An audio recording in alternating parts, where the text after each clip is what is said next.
capítulo 11 de Lucas, a partir do versículo 1.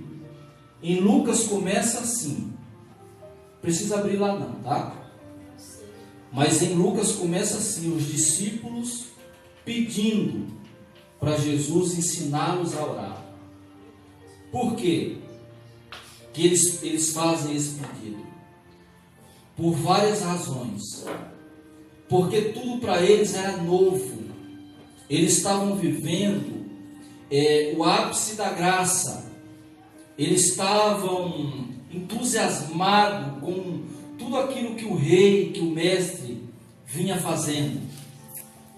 E daí agora eles são questionados por alguém de fora. Primeiro porque os discípulos de João Batista, eles oravam.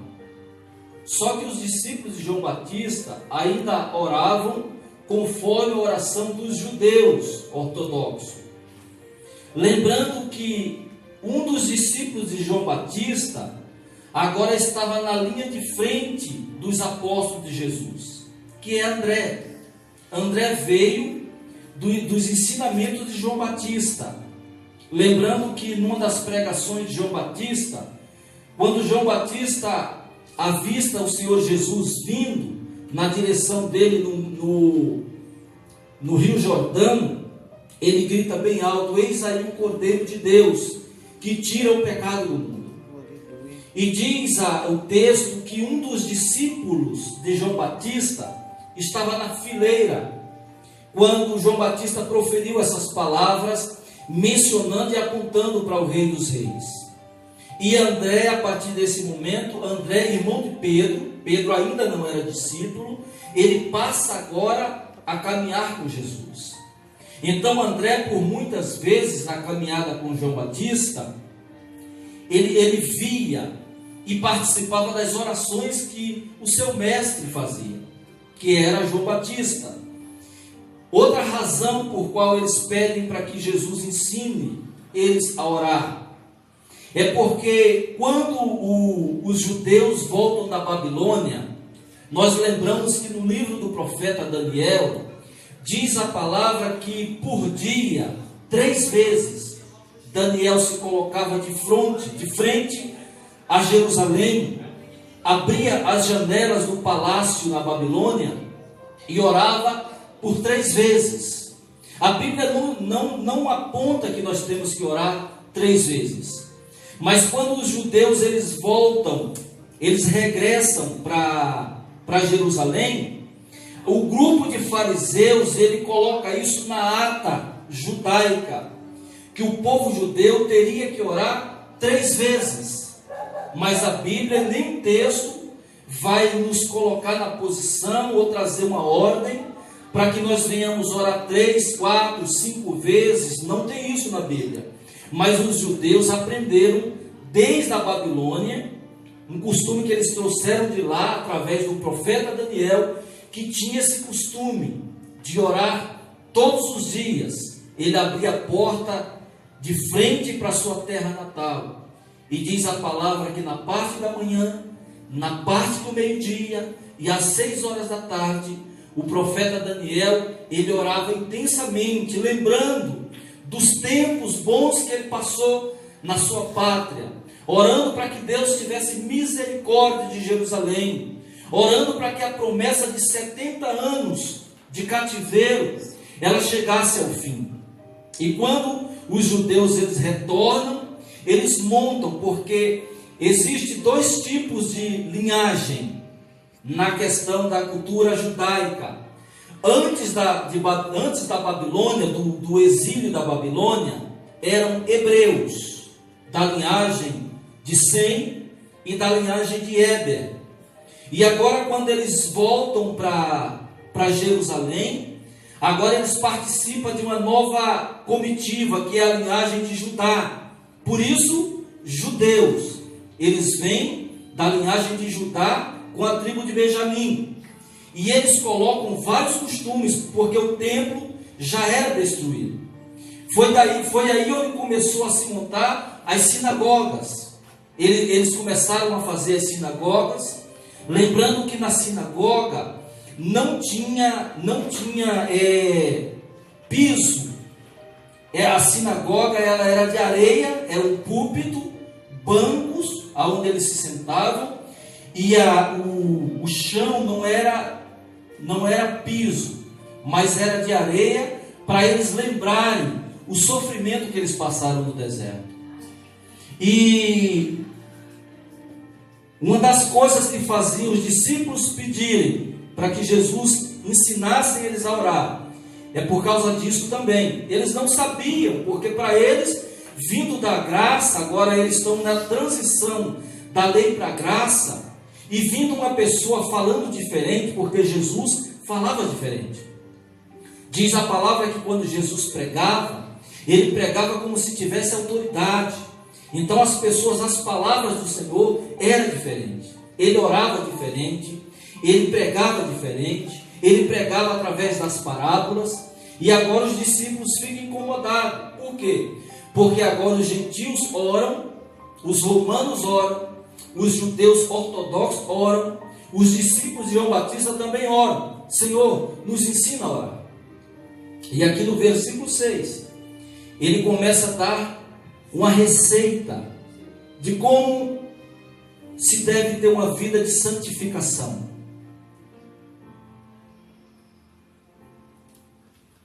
Eu espero, irmãos, concluir. Está cedo. Nós iremos concluir no horário. A igreja diz amém. Amém.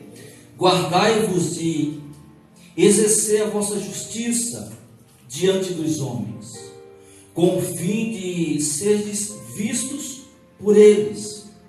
De outra sorte, não tereis galardão junto de vosso Pai Celeste. Capítulo 6, versículo 1 de Mateus. Isso. Amém? Eu citei Lucas como pano de fundo, mas é que a referência de Mateus e Lucas é a mesma, por ser dois evangelhos sinóticos. Vamos começar de novo? Amém. Mateus capítulo 6, a partir do versículo 1. Guardai-vos de exercer a vossa justiça diante dos homens, com o fim de serdes vistos por eles. De outra sorte, não tereis galardão junto de vosso Pai Celeste. Quando, pois, deres esmola, não toques trombeta diante de ti, como fazem os hipócritas nas sinagogas e nas ruas, para serem glorificados pelos homens. Em verdade, vos digo que eles já receberam a recompensa. Tu, porém, ao dares a esmola, ignore a tua mão esquerda o que faz a tua mão direita, para que a tua esmola fique em secreto, e teu Pai, que vê em secreto, te recompensará. E quando orardes, não sereis como os hipócritas, porque gostam de orar em pé nas sinagogas e nos cantos das praças, para serem vistos dos homens. Em verdade vos digo que eles já receberam a recompensa.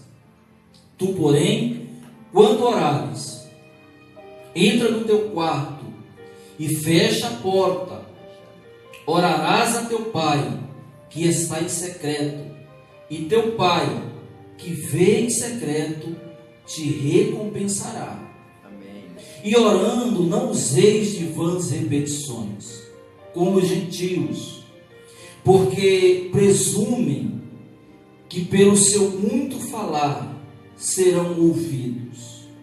Não vos assemelheis, pois, a eles, porque Deus, o vosso Pai, sabe o de que tendes necessidades, antes que lhe peçais.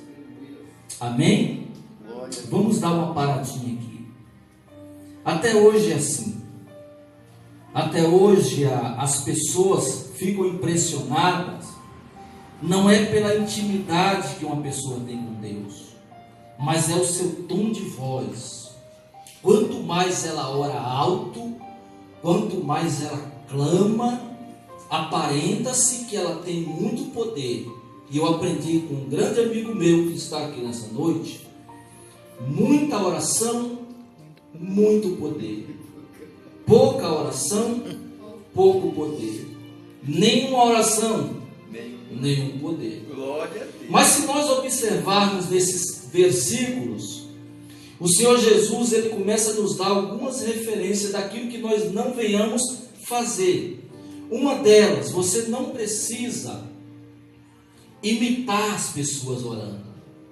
Você não precisa seguir uma liturgia, uma regra de oração, como se aquilo fosse uma cartilha que você tem que fazer diariamente.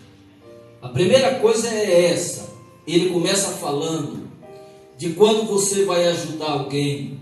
Não fique falando para os outros: olha, está vendo? A nossa igreja é forte. Nós saímos aí pelas madrugadas, ajudando as pessoas na rua. Nós chegamos ali no posto Glória, abraçamos as pessoas, cantamos músicas. É isso que o evangelho tem que fazer. Olha, irmão, siga a nossa prática, porque é assim que cresceremos. Então, aquilo que a nossa mão direita faz, a esquerda, ela não precisa ver. Olha que ensinamento maravilhoso. O que acontece? A mão direita simboliza uma pessoa, a esquerda outra. Eu não preciso falar para ninguém daquilo que eu faço de bem para o meu semelhante. Primeiro, porque é uma obrigação minha. Isso está incluído e embutido nos 10 mandamentos. Ah, pastor, mas não tem mais os 10 mandamentos. Aí nós vamos para palavras do Senhor Jesus, que melhor é dar do que receber. Então, quando eu ajudo as pessoas, a minha alma se sente bem, o meu espírito se sente bem, e consequentemente o meu Pai que vem em secreto, Ele me abençoará secretamente.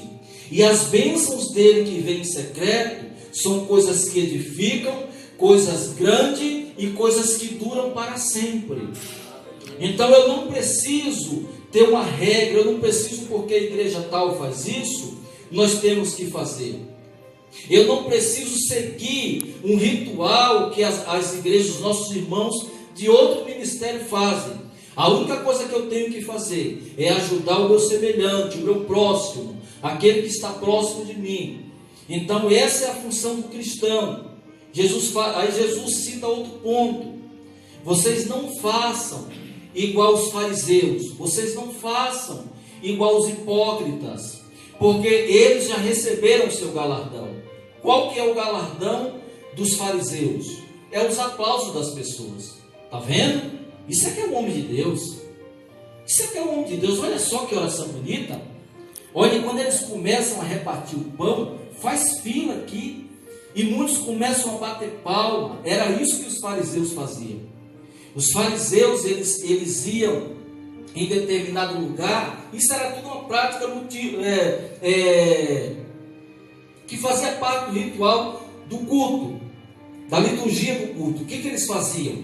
Eles chegavam na sinagoga e eles ficavam de pé fazendo aquelas orações, e quem via e não tinha noção da hipocrisia falava: olha, isso aqui é o homem de Deus. Esse homem, quando ora, olha as coisas acontecendo. E aquilo era tudo para chamar a atenção. É uma santidade, como é que se fala, que não existe. Uma santidade externa, serve para nada. Porque Deus, Ele conhece o nosso coração. Ele sabe o que está dentro de mim e sabe também o que está dentro de você. Outra coisa que eles faziam, eles iam nas praças. Porque qual que é o lugar gostoso de chamar a atenção, pastor? Na praça. Onde é que está tendo um evento hoje? Praça. Na praça. Pararam a avenida por quê? Na praça sempre tem alguém olhando. Eles iam para a praça, geralmente fora da sinagoga tem um pátio. E eles iam para aqueles lugares e começavam a fazer orações longas. E eram orações compridas. E se dava a entender que quanto mais eles oravam, mais Deus estava com ele. E não é isso que acontece, irmãos. Deus não está conosco porque você ora muito ou pouco. Deus está com você porque Ele tem um projeto para a tua vida. Amém. Deus está com você porque os méritos são dele. Amém. Deus está com você porque foi um domingo desse que o filho dele pela manhã ressuscitou. Deus está com você porque o Senhor Jesus nesse momento está intercedendo por mim e por você. Amém? Então não iremos usar desse tipo de argumento, desse tipo de prática. Esse tipo de prática é chamada religião. Não serve para nada. Então, ele dá aqui alguns ensinamentos dentro daquilo que nós podemos praticar. A primeira delas é a questão de dar a esmola, né, que nós não venhamos tocar trombeta por isso, ou se vangloriar por causa disso. E a questão da oração. Ele cita aqui a oração dos gentios. Vocês lembram da batalha que houve no Carmelo entre o profeta Elias e os 450 profetas de Baal? Vocês lembram disso? Da passagem? Eles começaram cedinho, os profetas de Baal. Começaram orando. Jesus está explicando mais ou menos o que aconteceu no Carmelo. Eles começaram pela manhã orando e oraram até o meio-dia, e não aconteceu nada. E Elias ainda tinha um barato e fala: escuta, será que esse Deus de vocês não está ocupado? Como Ele é Deus, Ele deve estar atendendo as outras pessoas, ou fazendo algum tipo de atividade. Olha a contradição, irmãos, que não é por muito orar, mas é a forma de orar, é o desejo de orar, é a paixão de orar. Dizem que esses gentios ficaram desde cedo, missionário, orando ao Deus Baal. Não aconteceu nada. E como de costume, por não acontecer nada, eles começaram a pegar lancetes e se cortarem, que era o costume, porque eles achavam que pelo derramamento e sacrifício do sangue humano, eles poderiam ser ouvidos por Baal. Mas Baal não existia. Baal era uma ficção. Baal era um Deus que não respondia nada. E diz a palavra que o profeta Elias falou: gente, vocês já cessaram? Acabou o tempo de vocês. E diz a palavra que ele fez uma oração tão simples. Ele falou: Senhor, para que todos saibam que Tu és Deus em Israel, desce fogo dos céus. Aleluia. Só foi isso, não teve mais nada. Mais nada. Deus, Ele conhece o nosso coração, irmãos. Ele sabe o que você precisa. Ele sabe que eu e você, todos os dias, precisamos de alguma coisa. Ele é o nosso Papai Celestial. Ele te conhece. Sabe o quanto você tem sofrido pelos seus anseios. E Ele fala nessa noite, fala: não é o tempo da oração, nem o local da oração, mas é a intimidade comigo que vocês têm que ter. Porque eu nem vou abrir lá no livro de 1 Reis, capítulo 18. Mas diz a palavra que em poucos minutos, essa oração não demorou 2 minutos. E o Senhor responde com fogo. E para provar que era Deus, ele lambe a água que estava em volta do altar. E ele consome não só a oferta, mas ele consome aquela água que estava no rego do altar. E diz a palavra que o povo se maravilhou. Foi através daquela oração que Israel voltou a servir a Deus. Aleluia. Porque Israel vivia cocheando em dois pensamentos. Uma hora Israel adorava Baal, outra hora Israel adorava a Deus. E Deus nos quer por completo. Deus não habita dentro de você para você viver pela metade. Deus te quer por completo. Aleluia. E aquele povo que vivia com dúvida entre Baal e Deus, através de uma simples oração, aquele povo se converte a Deus. Aleluia. Quando for orar pela tua família, ore sussurrando ao Senhor. Não precisa as pessoas da rua ouvirem a tua oração. A tua oração, não importa se a tua oratória ela é bonita ou feia. Você sabe o que o Espírito Santo, irmão Jurandir, faz com as nossas orações? Quando a Bíblia fala que o Espírito Santo intercede a favor dos filhos com gemidos inexprimíveis, é porque o Espírito Santo, como intercessor nosso aqui, ele é que ajusta as nossas orações. Nós vamos pedindo demais, ele vai ajustando, ele vai intercedendo. Quando essa oração chega diante do Pai, ela já chega perfeita. Por quê? Porque o Espírito Santo, ele é que intercede entre você e o Pai. Aleluia. Então o Espírito Santo, ele vai consertando os nossos erros. É por isso que ele habita em você. Porque Deus, ele sabe, pastor, das nossas fragilidades. Mas esse Deus amável, ele nos ensina. Aleluia. Aleluia. Amém? Amém. No versículo 9, aí sim, lembrando que o Pai Nosso não é uma ordenança. Tem igrejas que usam de liturgia, principalmente a igreja católica. Eles usam muito o Pai Nosso como se fosse uma ordenança. E não é uma ordenança. Você não precisa orar metro a metro o Pai Nosso corretamente, como se Deus ele fosse ouvir, se você só orasse o Pai Nosso. Isso aqui é um modelo de oração. Aqui o Senhor Jesus está ensinando aos discípulos, que somos nós, os seus seguidores, a forma que devemos orar. E ele começa de uma forma singela, mas muito poderosa. Olha que coisa linda. O que é a oração do Pai Nosso?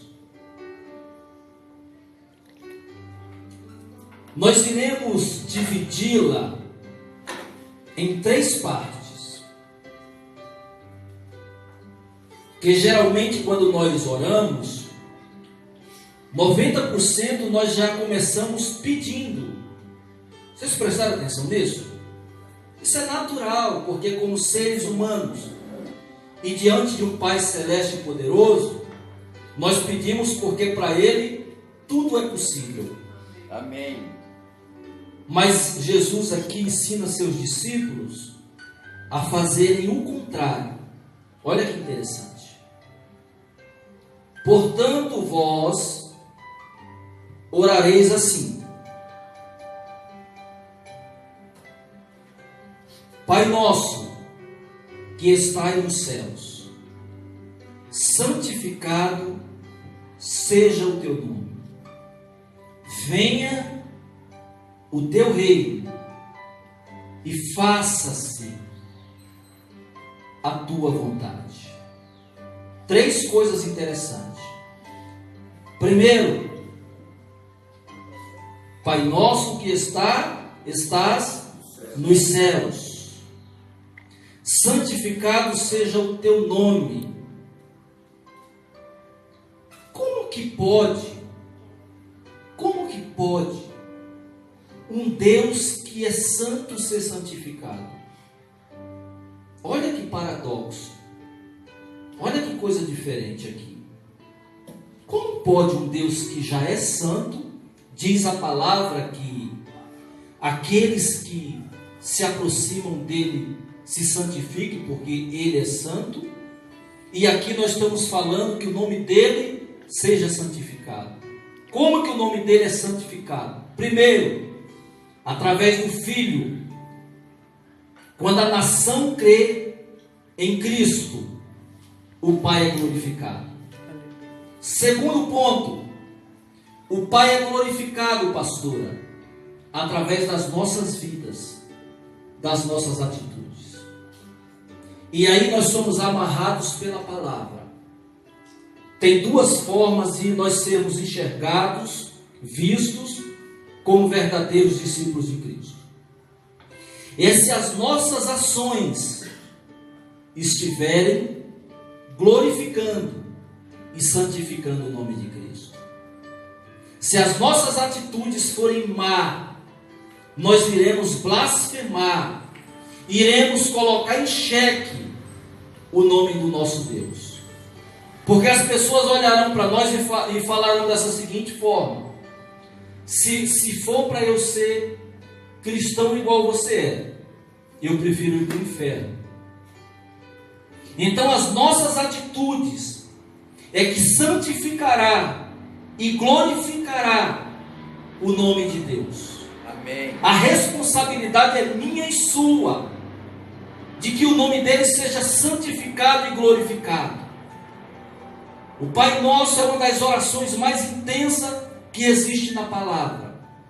Já que os discípulos pediram de que forma eles deveriam orar, está aqui a oração do Pai Nosso. Segundo ponto, venha a nós o teu reino. Então há uma contradição muito grande entre reino e céu. Tem pessoas que pensam que o reino é o céu. Se o reino fosse o céu, Jesus não ia ensinar aos discípulos fazerem essa oração. Porque aqui, o que ele está falando? Venha a nós o teu reino. E eu quero trazer algo para você nessa noite profética. Aleluia. Eu quero falar em nome de Jesus, baseado na palavra, que o reino dos céus, ele já habita dentro de você. Aleluia. Glória a Deus. Ele já jorra dentro de você. O reino dos céus, irmão, não é a Nova Jerusalém. O reino dos céus, ele habita em mim, ele habita dentro de você. Por quê? Porque o Espírito Santo, ele mora em você. Aleluia. Você quer entender o que é o reino dos céus? Abra por gentileza a sua Bíblia na carta aos Romanos, capítulo 14. Hoje as pessoas se preocupam porque ela fala: eu tenho que fazer tudo para ir para o reino, eu tenho que entrar no reino, eu tenho necessidade. Olha, se eu não andar no caminho, eu vou perder o reino. Nada disso. O reino dos céus é que santifica a sua vida, meus irmãos. Glória a Deus.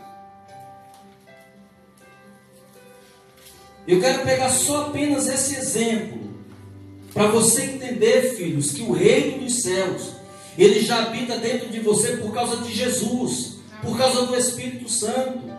Não é que você... É interessante, seria até uma... Como é que se fala? Uma heresia, isso.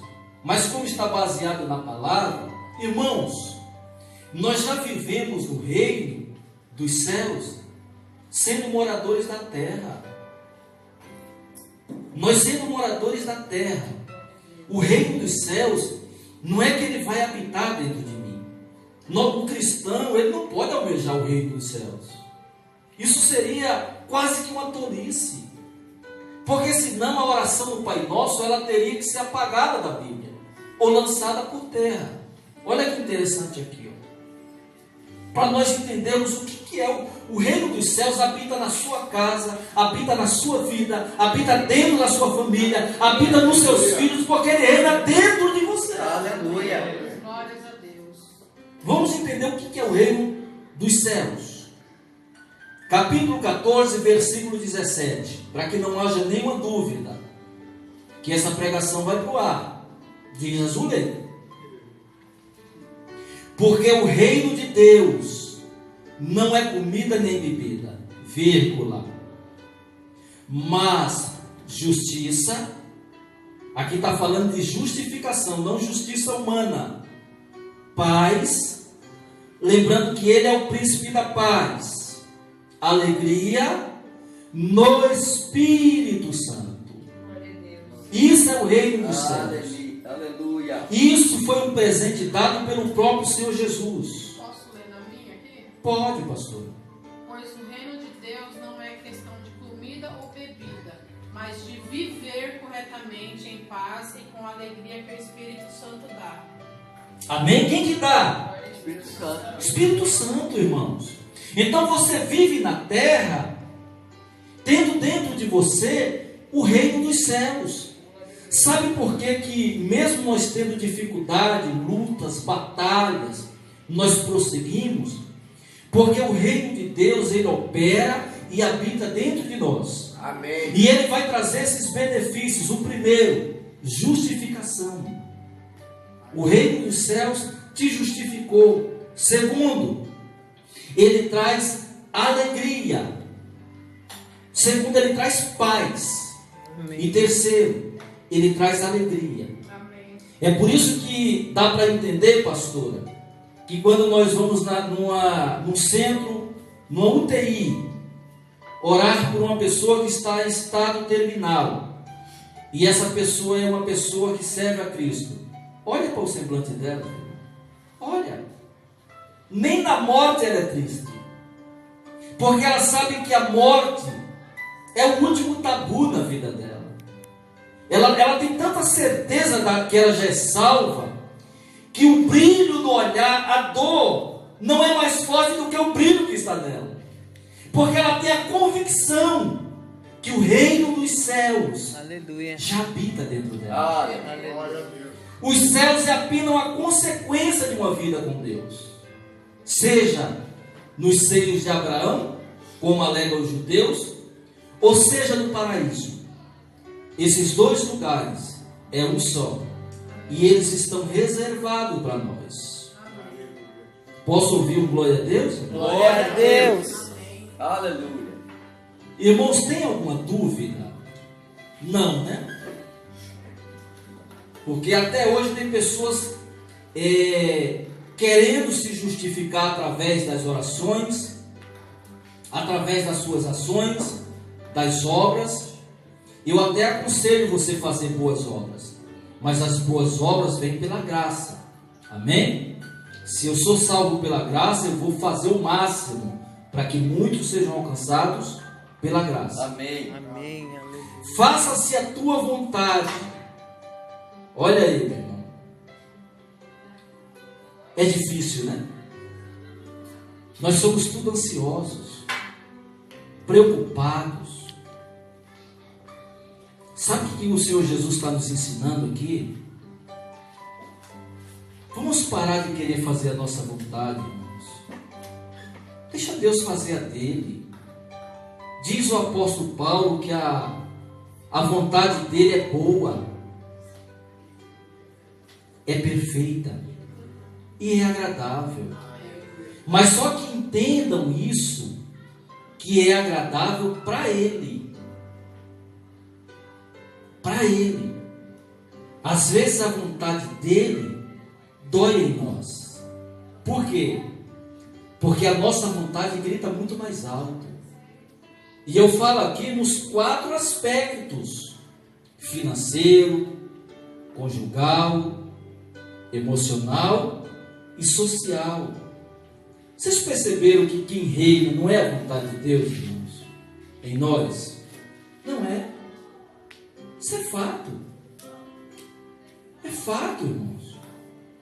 Sabe por que eu cheguei a essa conclusão? Nós que somos da casa aqui. Você sabe quantas pessoas me procuram hoje? Pouquíssimas. Para aconselhamento. Pouquíssimas. Sabe qual a conclusão que eu chego, pastor? É que as pessoas estão fazendo as suas vontades. E daí, quem que perde com isso aí? Deus ou nós? Porque quando nós fazemos as nossas vontades, nós somos levados pelo coração. E diz Jeremias, capítulo 5, versículo 17, que o nosso coração ele é corrupto e enganoso. Aí nós se arrebentamos na compra de um imóvel, na decisão conjugal, na decisão de um emprego. Vamos dar uma cabeçada. Ah, é a vontade de Deus. Aí, quando quebra a cara, já não é mais a vontade de Deus. Mas quando quer tomar decisões, é a vontade de Deus. Usamos o nome de Deus, mas muitas vezes não deixamos esse Deus maravilhoso, benigno, bondoso, misericordioso, longânimo, Deus de paz, reinar em nós. Se nós deixarmos, cresceremos como uma palmeira plantada nos átrios do Senhor. Está difícil hoje, irmão? Ou está gostoso?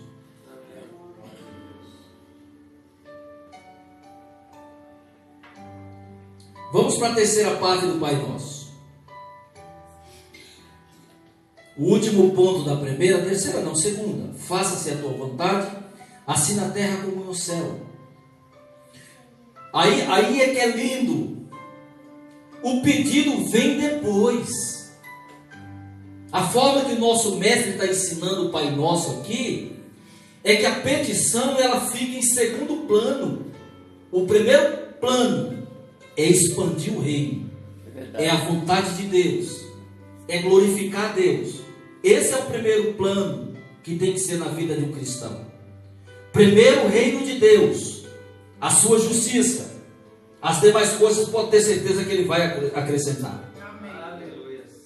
Mas olha que interessante, versículo 11: o pão nosso de cada dia, dai-nos hoje. Então a petição vem depois da glorificação, da vontade de Deus, da habitação do Espírito Santo. A petição ela vem depois da exaltação, da conversa, do diálogo. Temos que entender que há um Deus aqui nesta noite que te ama, que te escolheu, que tem bênçãos para você, que são mais de 30 mil promessas que está introduzida na sua palavra, que será estabelecida não só para você, mas para a sua casa. Irmãos, em nome de Jesus, Deus visitará a tua casa. Amém. Mas faz a vontade de Deus primeiro, filhos. Faz a vontade de Deus. Deixa Deus como o primeiro plano da tua vida, como centro, centralizado na tua vida. Cresça nos átrios de Deus, aprenda com Deus. Leia a Bíblia, ore. Amém. Sabe por que as igrejas, elas colocam rito de oração, horário, tempo, dia? Sabe por que acontece isso? É porque o povo não gosta de orar. Não gosta. Já imaginou se Jesus tivesse falado para não orar? É isso que o texto está ensinando? Mas eu conheço pastores que falam que não precisa orar mais. Irmão, a oração abre os céus. Amém. É na oração que Deus atende. E diz o próprio Senhor Jesus, fazendo menção desse texto, no capítulo 11 de Lucas, ele fala que ele dá o exemplo da oração com um amigo que sai tarde da noite para pedir pães para umas visitas que chegaram na casa dele.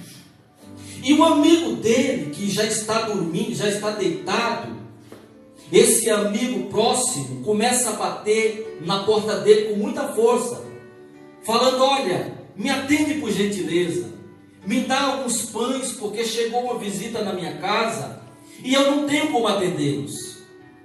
E diz o Senhor Jesus contando que mesmo ele não querendo abrir por causa da amizade, mas o sono e o sossego é maior, diz que se o amigo bater intensamente, ele vai abrir, porque ele só pelo motivo do amigo está importunando ele.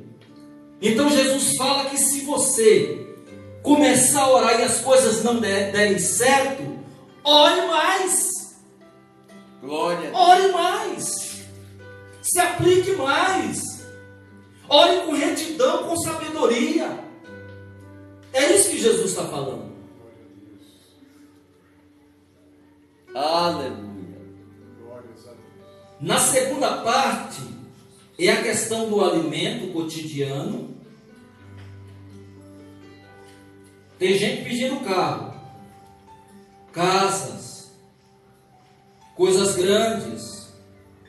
Outra coisa que eu aprendo não que eu seja contra não que eu seja contra a pregação de prosperidade. Não. Eu creio que o cristão tem que estar bem, sim. Eu creio que na casa do cristão tem que sobrar, sobejar. Aleluia. Mas a oração, o ensinamento da prosperidade tem se tornado algo na igreja como se fosse um mantra. O crente tem que ter grandes carros. O crente tem que ter mansão. O crente tem que ter uma posição social no bairro, porque senão Deus não está com ele. E a oração aqui é tão simples. Filhos, o dia de amanhã não pertence a nós. Lembra do maná? Caía apenas uma vez.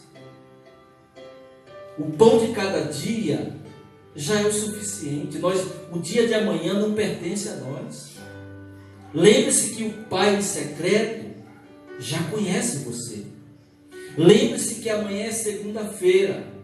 Mas enquanto você está aqui nessa reunião, Deus ele já está agindo. Aleluia. Na tua vida, Amém. na tua casa, Glória. nos teus negócios. Amém.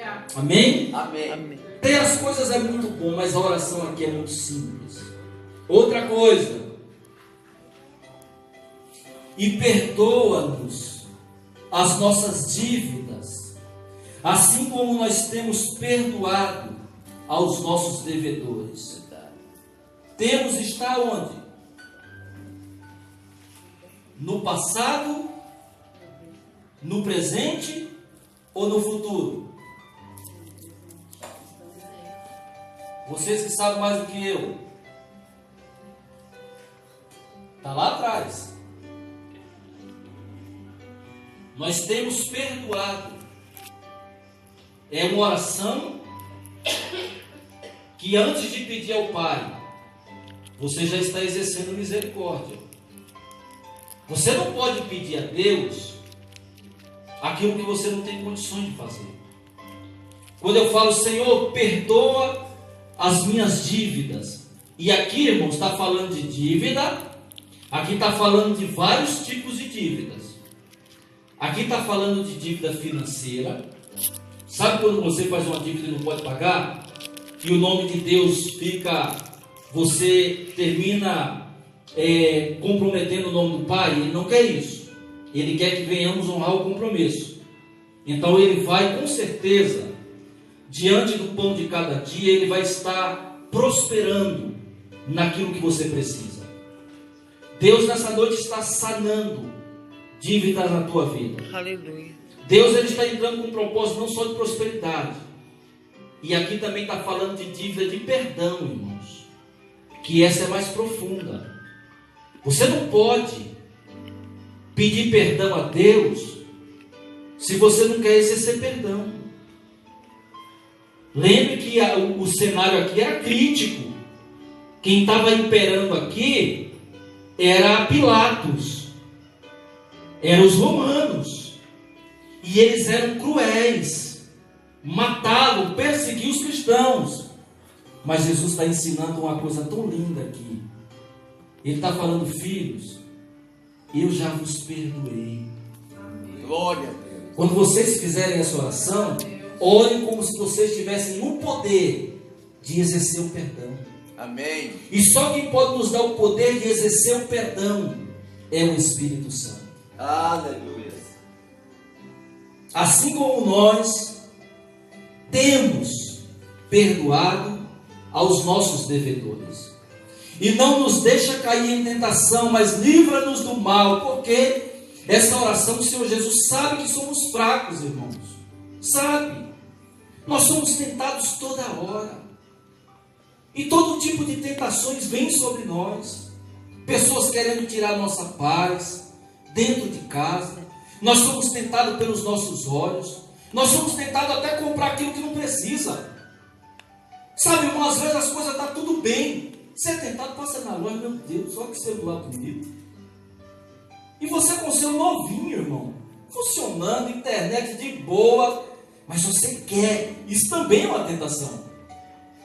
Senhor, olha que oração linda, sabendo da nossa fragilidade, e não nos deixe cair em tentação, mas livra-nos do mal. Amém. Fica de pé, filhos. Glória a Deus.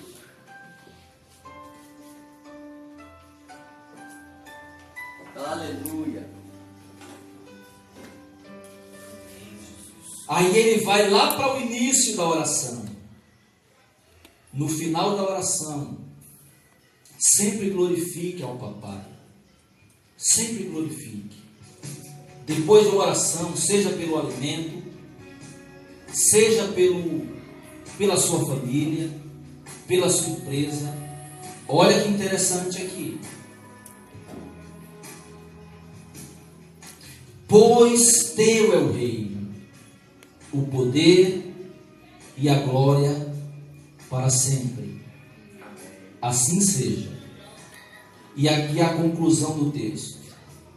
Porque se perdoardes aos homens as suas ofensas, também vosso Pai Celeste vos perdoará. Se, porém, não perdoardes aos homens as suas ofensas, tampouco vosso Pai vos perdoará as vossas ofensas. O perdão, ele não é uma opção.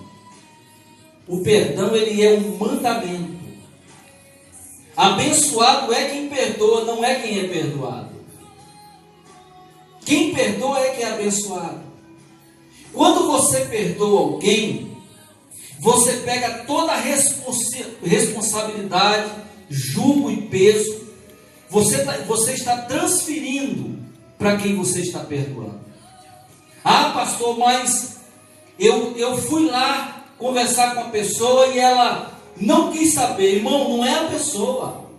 A conversa é contigo aqui. É você que tem que perdoar.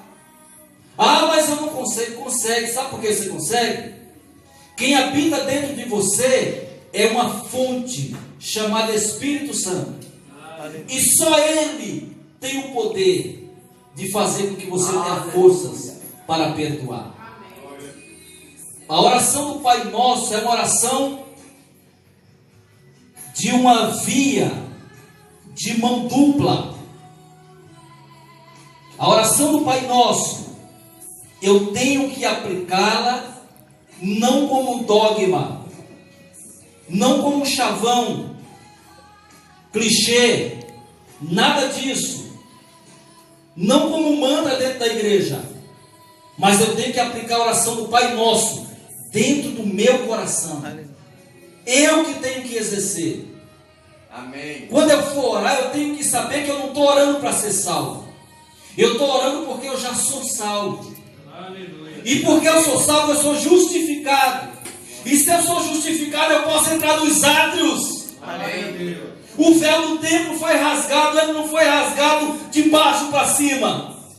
Ele foi rasgado de cima para baixo, para entender que não é através dos meus esforços, não é através da minha oratória, não é através do tempo e nem do lugar que eu oro. Não importa se é 3 horas por dia, não importa se é 30 segundos, se é meia hora, não importa se é dentro do quarto, e nem importa se é no monte, mas importa de uma vida que tem intimidade com o Pai. Aleluia! Intimidade com o Pai. Feche os teus olhos. Senhor eterno Deus, muito obrigado, Jesus, Porque o Senhor nos ensinou não a orar, mas a praticar aquilo que o Senhor nos ensinou. Sabe, meu Deus, Deus nosso, dono do universo, todas as coisas estão no teu controle, nas tuas mãos. E eu creio, meu Deus, que o Senhor falou conosco. Eu creio, meu Deus, que ainda essa semana milagres acontecerão. Eu creio que curas serão derramadas. E eu creio, meu Deus, que teremos um mês, um ano, uma semana de portas escancaradas, porque o Senhor é dono desse reino e esse reino habita dentro de nós. Aleluia. Adore esse Deus. Adore o milagre, irmão. Louvado seja o teu nome, Senhor. Aleluia. Oh, Senhor maravilhoso.